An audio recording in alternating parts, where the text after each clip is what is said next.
she found out the truth. And she ran. I was there when it happened. I saw it all. This is the story of Naima, the chief's only daughter, and the boy who followed her into the wild. Naima had always been watched. Everywhere she went, the warriors of the village walked behind her.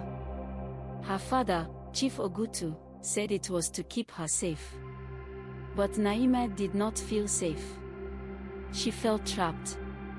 One day, traders came to the village, bringing cloth, beads, and stories from faraway lands which made Naima so curious. With them came a young man named Jengo. He had strong arms from carrying goods and eyes that held secrets. Naima saw him and then she knew. This was her way out. That night, when the moon was high, she left. She wrapped herself in a simple cloth, took no food, and ran. She did not know where she was going, only that she had to go. And Jengo, the trader boy, followed her. They ran past the river, through the tall grass, and into the hills where no one could find them. Naima laughed for the first time in years. She swam in the river, danced under the stars, and told Jengo of her dreams. He listened. He always listened. Days passed. They reached a town where no one knew them.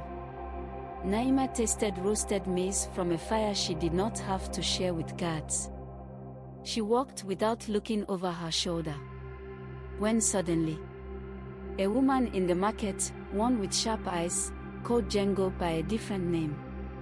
She laughed and said, "Oh, the chief's warrior. You are far from home." Naima looked at Jengo. His face changed. He did not need to explain. She knew that Jengo was not just a trader. He was a warrior in disguise, sent to follow her, to bring her home when she got lost. She did not know. And Jengo did not tell her. Her heart broke in a way that made no sound. She turned and ran. But the town was full of strangers. Hands grabbed at her as she pushed through the crowd.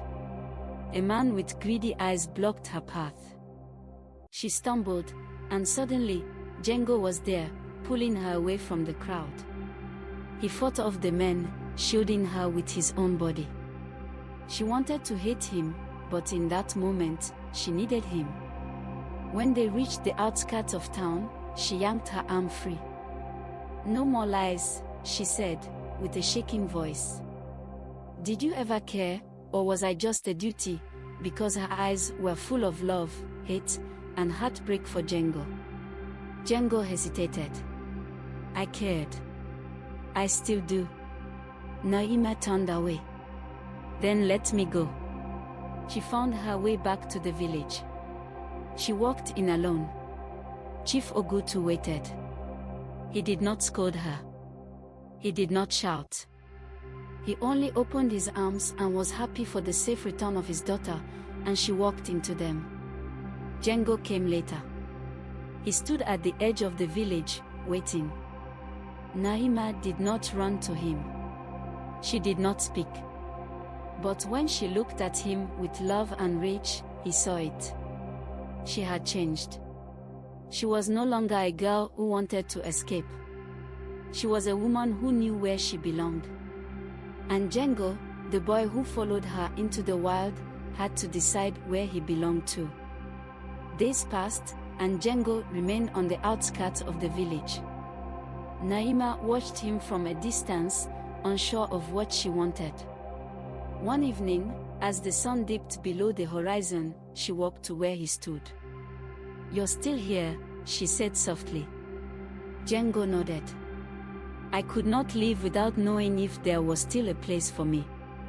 Naima hesitated, then reached out and took his hand. "You followed me once. Will you walk beside me now?"